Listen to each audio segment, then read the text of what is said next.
रात का घुटन भरा सन्नाटा, आसमान में कड़कती हुई बिजली और सामने खड़ी एक ऐसी खौफनाक परछाई जिसे देखकर किसी की भी रूह कांप जाए। क्या आपने कभी सोचा है कि अगर दुनिया को बचाने वाला ही खुद एक कातिल बन जाए तो इंसानों को उस तबाही से कौन बचाएगा? आज की कहानी हमें सीधे ले जाती है साल 1857 के ट्रांसिल्वेनिया में, जहां एक सनकी और पागल साइंटिस्ट डॉक्टर फ्रैंकेनस्टीन कुदरत के नियमों को चुनौती दे रहा है। वह मरे हुए इंसानों के अंगों को आपस में जोड़कर एक जिंदा मॉन्स्टर बनाने की कोशिश में लगा है। पूरी लैब में अजीबोगरीब मशीनें लगी हैं और आसमान से गिरती बिजली की ताकत से वह उस बेजान शरीर में जान फूंकने की जिद पर अड़ा है। इस पागलपन में उसका साथ दे रहा है काउंट ड्रैकुला, जो कोई आम इंसान नहीं बल्कि सदियों पुराना एक खूंखार वैम्पायर है। ड्रैकुला को डॉक्टर फ्रैंकेनस्टीन की इस खोज में एक बहुत बड़ा और भयानक फायदा दिख रहा है। जैसे ही आसमान से एक जोरदार बिजली उस मशीन पर गिरती है, वह बेजान मॉन्स्टर अचानक अपनी आंखें खोल देता है। वह जोर से चीखता है और अपनी जंजीरों को तोड़ने की कोशिश करने लगता है। डॉक्टर फ्रैंकेनस्टीन अपनी इस कामयाबी पर खुशी से झूम उठता है। उसे लगता है कि उसने इतिहास रच दिया है, लेकिन उसे इस बात का जरा भी अंदाजा नहीं है कि ड्रैकुला का असली मकसद क्या है। ड्रैकुला आगे बढ़ता है और डॉक्टर से कहता है कि अब यह मॉन्स्टर मेरा है। वह इस मॉन्स्टर की मदद से अपनी पैदा होने वाली हजारों वैम्पायर संतानों को जिंदा करना चाहता है, जो अभी मरी हुई हालत में पैदा होती हैं। जब डॉक्टर फ्रैंकेनस्टीन को ड्रैकुला के इस खौफनाक प्लान का पता चलता है तो उसके पैरों तले जमीन खिसक जाती है। उसे समझ आ जाता है कि उसने दुनिया को बचाने के लिए नहीं बल्कि पूरी इंसानियत को खत्म करने के लिए एक शैतान को जन्म दे दिया है। डॉक्टर फ्रैंकेनस्टीन तुरंत ड्रैकुला को रोकने की कोशिश करता है और अपनी मशीनों को बंद करने के लिए भागता है, लेकिन ड्रैकुला के सामने एक आम इंसान की बिसात ही क्या थी। ड्रैकुला पलक झपकते ही डॉक्टर के सामने आ जाता है और बेरहमी से उसके गले पर अपने नुकीले दांत गड़ा देता है। डॉक्टर फ्रैंकेनस्टीन वहीं तड़प कर दम तोड़ देता है। अपने बनाने वाले को अपनी आंखों के सामने मरता देख वह मॉन्स्टर गुस्से से पागल हो जाता है। वह अपनी ताकत से सारी जंजीरें तोड़ देता है और डॉक्टर फ्रैंकेनस्टीन की लाश को उठाकर वहां से भागने की कोशिश करता है। ड्रैकुला अपने वैम्पायर रूप में आकर उस पर हमला करता है, लेकिन मॉन्स्टर अपनी भारी भरकम ताकत से ड्रैकुला को पीछे धकेलता है और जलती हुई मशाल लेकर एक पुरानी पवन चक्की यानी विंडमिल की तरफ भाग जाता है। वहां के गांव वाले, जो पहले से ही डॉक्टर फ्रैंकेनस्टीन के इन अजीब एक्सपेरिमेंट से परेशान और डरे हुए थे, हाथों में मशालें और हथियार लेकर उस विंडमिल को चारों तरफ से घेर लेते हैं। उन्हें लगता है कि डॉक्टर फ्रैंकेनस्टीन ही असली विलन है। मॉन्स्टर विंडमिल के बिल्कुल ऊपर पहुंच जाता है, जहां चारों तरफ आग लग चुकी है। ड्रैकुला और उसकी वैम्पायर पत्नियां आसमान में उड़ते हुए वहां पहुंचती हैं, लेकिन आग की लपटें इतनी तेज थीं कि वे मॉन्स्टर के करीब नहीं जा पाते। गांव वाले पूरी विंडमिल में आग लगा देते हैं। देखते ही देखते वह पूरी इमारत भर भरा कर गिर जाती है। ड्रैकुला हवा में चीखता रह जाता है, क्योंकि उसकी सदियों पुरानी उम्मीद, वह मॉन्स्टर, उस आग में जलकर खाक हो चुका था। ड्रैकुला को लगता है कि सब कुछ खत्म हो गया, लेकिन कहानी यहाँ खत्म नहीं होती। असली खेल तो अब शुरू होता है। इस भयानक हादसे के 1 साल बाद यानी 1888 में हमारी एंट्री होती है पेरिस के मशहूर नोट्रे डेम चर्च के पास। यहाँ रात के अंधेरे में एक बेहद खतरनाक और रहस्यमयी शिकारी छुपा हुआ है, जिसका नाम है वैन हेल्सिंग। वैन हेल्सिंग का काम है दुनिया के कोने कोने से छुपे हुए राक्षसों और शैतानों को ढूंढकर उनका खात्मा करना। लेकिन दुनिया उसे एक मसीहा नहीं बल्कि एक वांटेड कातिल मानती है, क्योंकि जहां भी वैन हेल्सिंग जाता है वहां सिर्फ तबाही और लाशें मिलती हैं। इस वक्त वैन हेल्सिंग का सामना एक ऐसे जीव से होने वाला है जो कभी एक आम इंसान था, लेकिन अब एक बहुत बड़ा और खूंखार मॉन्स्टर बन चुका है। डॉक्टर जेकिल का दूसरा रूप, मिस्टर हाइड। चर्च की ऊंची दीवारों पर मिस्टर हाइड बड़ी बेरहमी से मासूम लोगों का शिकार कर रहा है। वैन हेल्सिंग अपनी खास गन और हथियारों के साथ उसका पीछा करता है। दोनों के बीच चर्च की छत पर एक रोंगटे खड़े कर देने वाली लड़ाई शुरू होती है। मिस्टर हाइड की ताकत वैन हेल्सिंग से कहीं ज्यादा है। वह वैन हेल्सिंग को उठाकर दीवारों पर पटकता है, लेकिन वैन हेल्सिंग हार नहीं मानता। वह समझदारी से काम लेता है। लड़ाई के दौरान मिस्टर हाइड का पैर फिसल जाता है और वह चर्च के ऊंचे शीशे को तोड़ते हुए नीचे गिरने लगता है। वैन हेल्सिंग उसे बचाने के लिए उसका हाथ पकड़ लेता है, क्योंकि वह मिस्टर हाइड को मारना नहीं बल्कि उसके अंदर के इंसान डॉक्टर जेकिल को बचाना चाहता था। लेकिन मिस्टर हाइड अपनी आखिरी सांस तक वैन हेल्सिंग पर हंसता है और उसका हाथ छोड़कर सीधे जमीन पर जा गिरता है। जमीन पर गिरते ही वह मॉन्स्टर दोबारा एक सीधे साधे डॉक्टर जेकिल के शरीर में बदल जाता है और दम तोड़ देता है। तभी वहां पुलिस पहुंच जाती है और उन्हें लगता है कि वैन हेल्सिंग ने ही इस बेकसूर डॉक्टर का कत्ल किया है। वैन हेल्सिंग को एक बार फिर वहां से भागना पड़ता है। भागकर वैन हेल्सिंग वेटिकन सिटी पहुंचता है, जहां एक सीक्रेट सोसाइटी है जो सदियों से दुनिया को इन शैतानों से बचा रही है। वहां के पादरी वैन हेल्सिंग को उसकी नई और सबसे खतरनाक मिशन के बारे में बताते हैं। उसे वापस उसी जगह जाना है जहां जहाँ से ये सब शुरू हुआ था, ट्रांसिल्वेनिया। पादरी उसे बताते हैं कि वहाँ काउंट ड्रैकुला का आतंक फैला हुआ है। वहाँ एक पुराना शाही परिवार है, वेलरियस फैमिली। इस परिवार ने सदियों पहले भगवान के सामने कसम खाई थी कि जब तक वे ड्रैकुला को खत्म नहीं कर देते तब तक मरने के बाद भी उनकी आत्माओं को मुक्ति नहीं मिलेगी और वे स्वर्ग नहीं जा पाएंगे। अब उस परिवार में सिर्फ 2 लोग बचे हैं, वेल्कन और उसकी बहन एना वेलेरियस। अगर ये दोनों भी मारे गए तो पूरा परिवार हमेशा के लिए नर्क की आग में भटकता रहेगा। वैन हेल्सिंग को इस मिशन पर अकेले नहीं भेजा जाता, उसके साथ भेजा जाता है कार्ल को, जो एक सीधा साधा लेकिन बेहद जीनियस इन्वेंटर है। कार्ल वैन हेल्सिंग के लिए नए नए और अजीबोगरीब हथियार बनाता है, जैसे कि सूरज की रोशनी पैदा करने वाले बम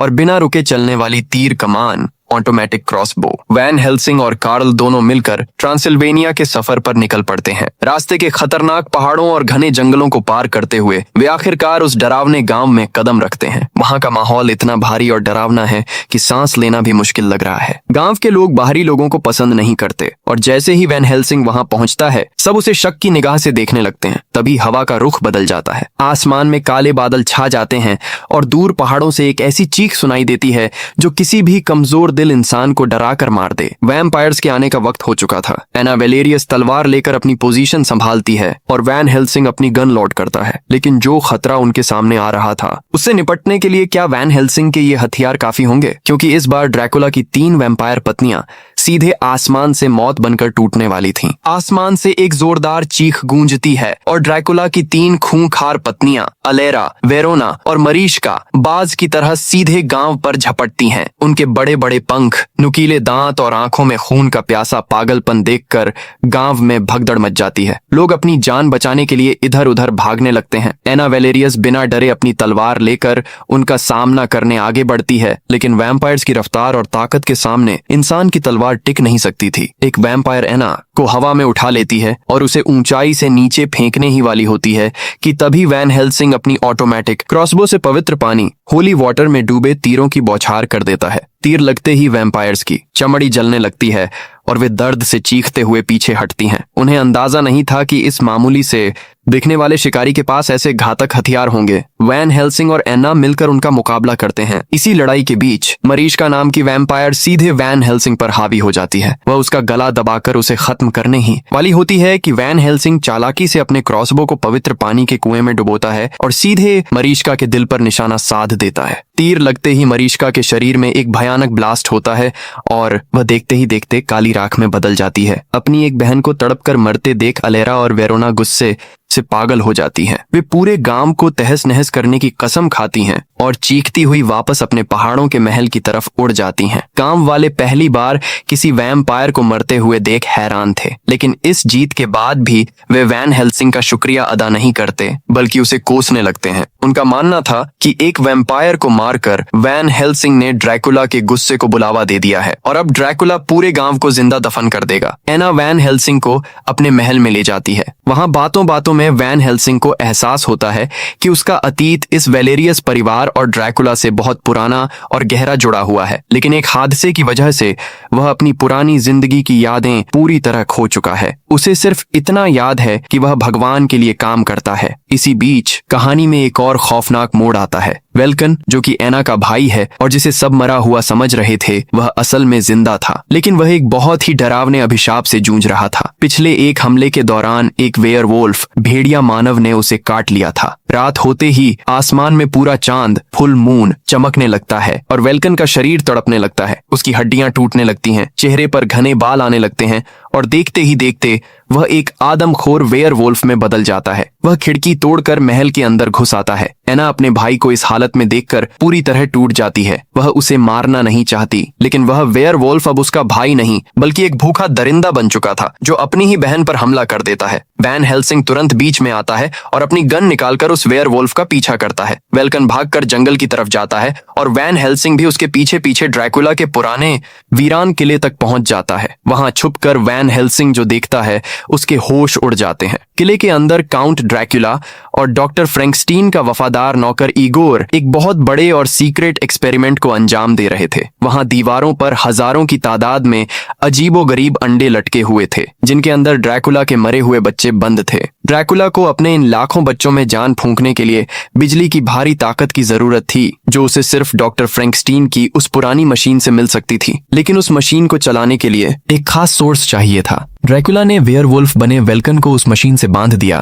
ताकि उसकी बॉडी की एनर्जी का इस्तेमाल करके वह अपने मरे हुए बच्चों को जिंदा कर सके। वैन हेल्सिंग यह सब देख ही रहा था कि अचानक ड्रैकुला को उसकी मौजूदगी का एहसास हो जाता है। ड्रैकुला पलक झपकते ही वैन हेल्सिंग के सामने आकर खड़ा हो जाता है। लेकिन अजीब बात यह थी कि वैन हेल्सिंग को देखकर ड्रैकुला डरता या गुस्सा नहीं होता बल्कि वह हंसने लगता है। ड्रैकुला उसे गैब्रियल कहकर पुकारता है और कहता है, तुम मुझे नहीं पहचानते लेकिन मैं तुम्हें बहुत अच्छी तरह जानता हूँ। हम सदियों पुराने दोस्त हैं। वैन हेल्सिंग को कुछ समझ नहीं आता लेकिन वैन हेल्सिंग अपनी सूझबूझ से वहां लगी मशीनों के तारों को तोड़ देता है। बिजली का बैलेंस बिगड़ते ही एक जोरदार धमाका होता है। इस अफरा तफरी का फायदा उठाकर वैन हेल्सिंग वेल्कन को उस मशीन से आजाद करने की कोशिश करता है लेकिन वेल्कन पूरी तरह वेयरवुल्फ के कंट्रोल में था। वह वैन हेल्सिंग को धक्का देकर वहां से भाग निकलता है। मशीन चालू होने की वजह से ड्रैकुला के हजारों बच्चे अंडों से निकलकर आसमान में उड़ने लगते हैं और सीधे नीचे बसे गांव पर हमला कर देते हैं। पूरे गांव में चीख पुकार मच जाती है। छोटे छोटे उड़ने वाले मॉन्स्टर्स मासूम लोगों को उठाकर ले जाने लगते हैं। ऐसा लगता है कि अब इस तबाही को कोई नहीं रोक पाएगा। लेकिन तभी वैन हेल्सिंग और कार्ल नोटिस करते हैं कि यह खुशी बहुत कम वक्त के लिए थी। बिना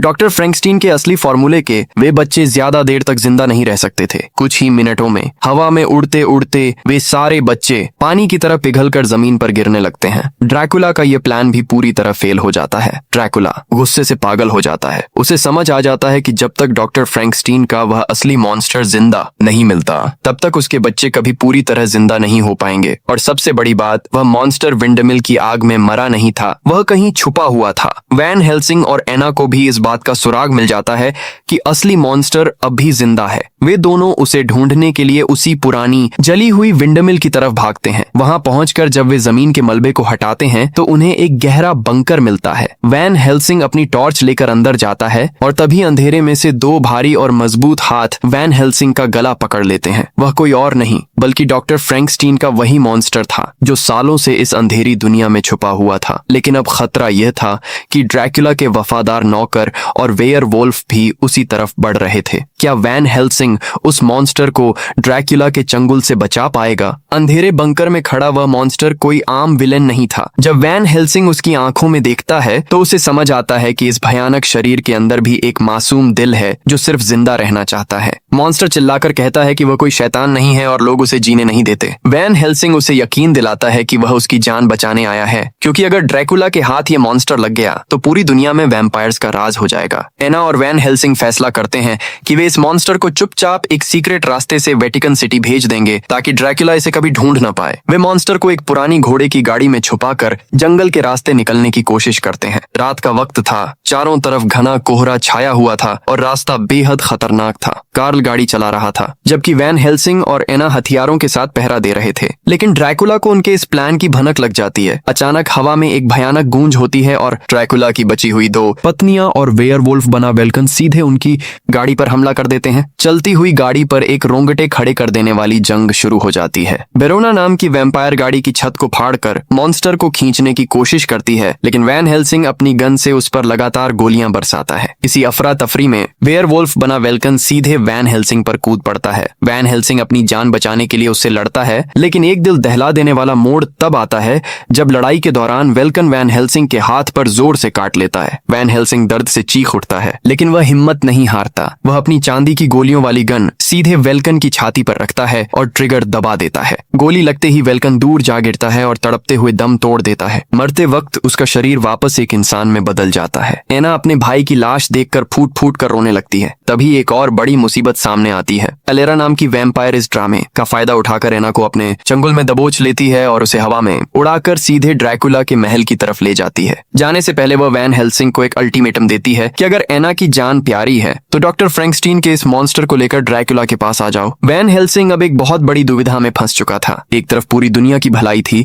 और दूसरी तरफ उस लड़की की जान जिसने उसका साथ दिया था। इसी बीच कार्ल वैन हेल्सिंग को एक ऐसी बात बताता है जिसे सुनकर वैन हेल्सिंग के पैरों तले जमीन खिसक जाती है। कार्ल कहता है, वेल्कन ने तुम्हें काटा है। इसका मतलब है कि अगले पूरे चांद की रात को तुम भी एक आदमखोर वेयरवुल्फ बन जाओगे। लेकिन इस खौफनाक खबर के साथ कार्ल एक और राज खोलता है जो उसने वेटिकन की पुरानी किताबों में पढ़ा था। ड्रैकुला को दुनिया का कोई भी हथियार, कोई भी पवित्र पानी या चांदी की गोली नहीं मार सकती। ड्रैकुला को खत्म करने का सिर्फ एक ही तरीका है, एक वेयरवुल्फ का हमला। ड्रैकुला ने सालों पहले एक ऐसा एंटीडोट, इलाज बनाकर अपने पास रखा हुआ है जो वेयरवुल्फ के इन्फेक्शन को ठीक कर सकता है, क्योंकि ड्रैकुला खुद वेयरवुल्फ से डरता है। वैन हेल्सिंग के दिमाग में तुरंत एक खतरनाक प्लान आता है। वह समझ जाता है कि यह अभिशाप असल में ड्रैकुला को खत्म करने का उसका सबसे बड़ा हथियार बन सकता है। वैन हेल्सिंग, कार्ल और मॉन्स्टर तीनों मिलकर ड्रैकुला के उस सीक्रेट महल की तरफ बढ़ते हैं जो बर्फ के ऊंचे पहाड़ों के बीच छुपा हुआ था। वहां पहुंचने के लिए उन्हें एक जादुई दीवार को पार करना था, जिसका रास्ता कार्ल एक पुराने नक्शे की मदद से ढूंढ निकालता है। महल के अंदर कदम रखते ही चारों तरफ का नजारा बदल जाता है। वहां ड्रैकुला का एक बहुत बड़ा और आलीशान दरबार सजा हुआ था, जहां सैकड़ों लोग मास्क पहनकर डांस कर रहे थे। लेकिन वैन हेल्सिंग को जल्द ही एहसास होता है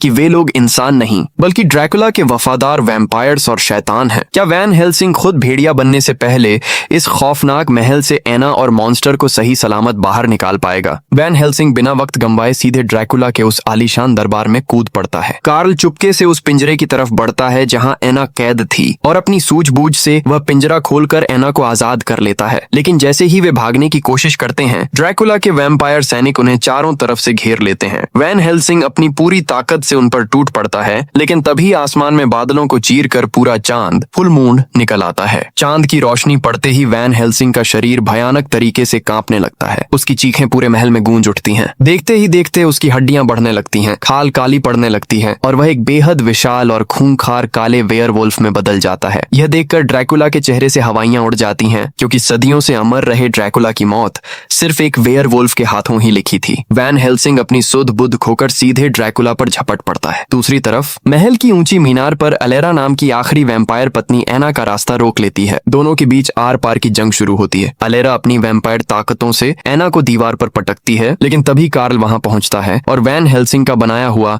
एक खास सूरज की रोशनी वाला बम वहां फेंक देता है। उस तेज रोशनी से अलेरा की आंखें चौंधिया जाती हैं। इसी मौके का फायदा उठाकर एना एक चांदी का खंजर सीधे अलेरा के दिल के पार कर देती है। अलेरा चीखते हुए वहीं राख के ढेर में बदल जाती है। अब एना और कार्ल तुरंत उस एंटीडोट, इलाज को ढूंढने के लिए भागते हैं जो वैन हेल्सिंग को वापस इंसान बना सके। इधर वेयरवुल्फ बने वैन हेल्सिंग और ड्रैकुला के बीच एक ऐसी खौफनाक लड़ाई चल रही थी जिसे देखकर रूह कांप जाए। ड्रैकुला एक विशाल वैम्पायर चमगादड़ का रूप ले लेता है। दोनों एक दूसरे को नोचते और दीवारों पर पटकते हैं। ड्रैकुला वैन हेल्सिंग को समझाने की कोशिश करता है कि वे दोनों मिलकर पूरी दुनिया पर राज कर सकते हैं, लेकिन वेयरवुल्फ के रूप में वैन हेल्सिंग के अंदर सिर्फ एक ही जिद थी, ड्रैकुला का खात्मा। वैन हेल्सिंग ड्रैकुला को जमीन पर पटकता है और सीधे उसके गले पर अपने मजबूत जबड़े से वार कर देता है। ड्रैकुला तड़पने लगता है और देखते ही देखते उसका पूरा शरीर पिघलकर कंकाल में बदल जाता है। ड्रैकुला के मरते ही महल में लटके हुए उसके लाखों बच्चे हवा में ही फटकर तबाह हो जाते हैं। लेकिन कहानी का सबसे दर्दनाक मोड़ आना अभी बाकी था। ड्रैकुला को मारने के बाद भी वैन हेल्सिंग का गुस्सा शांत नहीं हुआ था। वह अभी भी एक आदमखोर भेड़िया था। तभी एना हाथ में एंटीडोट की सीरिंज लेकर सीधे वैन हेल्सिंग की तरफ दौड़ती है। वैन हेल्सिंग अपनी सूझबूझ खो चुका था। वह सीधे एना पर हमला कर देता है। एना नीचे गिर जाती है, लेकिन वह अपनी आखिरी सांस तक हार नहीं मानती और अपनी पूरी ताकत से वह एंटीडोट वैन हेल्सिंग के शरीर में इंजेक्ट कर देती है। दवा का असर होते ही वैन हेल्सिंग का शरीर